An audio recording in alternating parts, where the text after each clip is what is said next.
What's up mga tol? Welcome to the channel, Paano Ba Tutorial. For today's video, i-share ko lang sa inyo kung paano nga ba i-withdraw ang ating pera from Bybit account papunta po sa ating GCash account.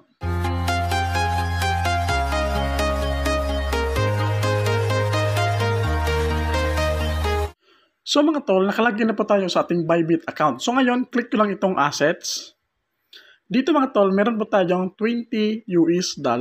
So make sure lang mga tol na yung pera ninyo sa yung Bybit account na gusto nyo i-transfer papunta sa GCash is na-convert na siya into US dollars. At syempre, dapat nakalagay siya sa funding. So paano nga ba kung sakali pang hindi nakalagay sa funding yung inyong pera? So dito mga tol, meron namang transfer dito. Click ko lang yung transfer mga tol, nakalagay sa funding account.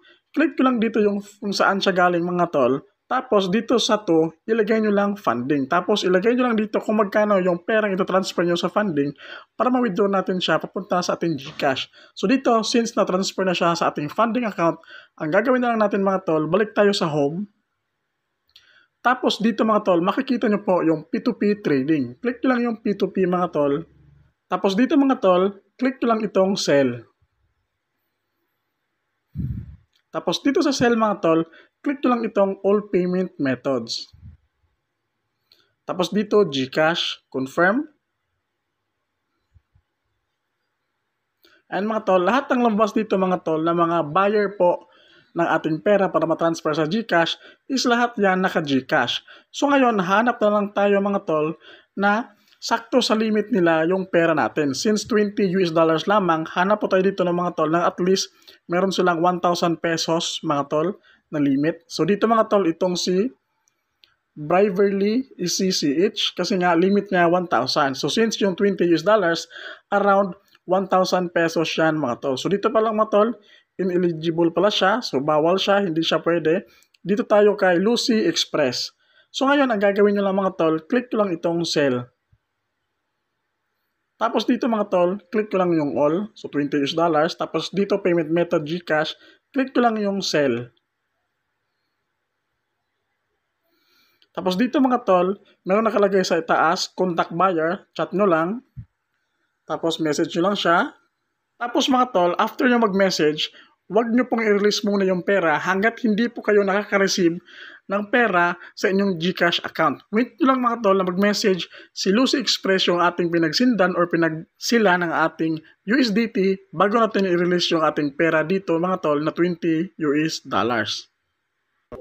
So dito mga tol, makikita ninyo, nag-reply na po si buyer at dito naka-receive tayo ng email sa ating Gmail account kung saan na-release na daw po yung pera direct sa ating GCash. So ngayon, wag nyo munang i-release yung inyong crypto mga tol. Dito makikita nyo release now.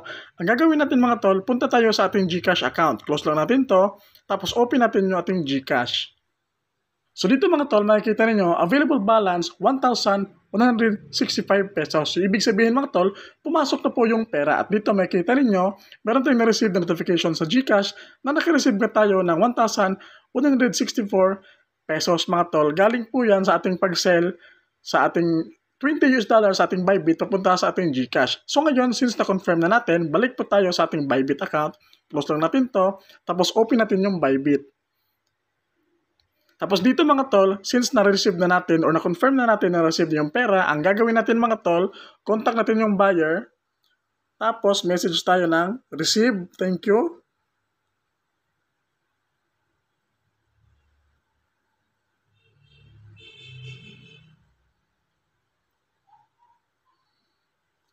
And after natin mag-message mga tol, ang gagawin lang natin mga tol is i-release na po natin. Click natin yung release now. Tapos, check nyo lang yan lahat mga tol. Tapos, release now. Tapos, I acknowledge. Tapos, syempre, naka-Google Authenticator tayo. Input lang natin dito yung 6-digit code.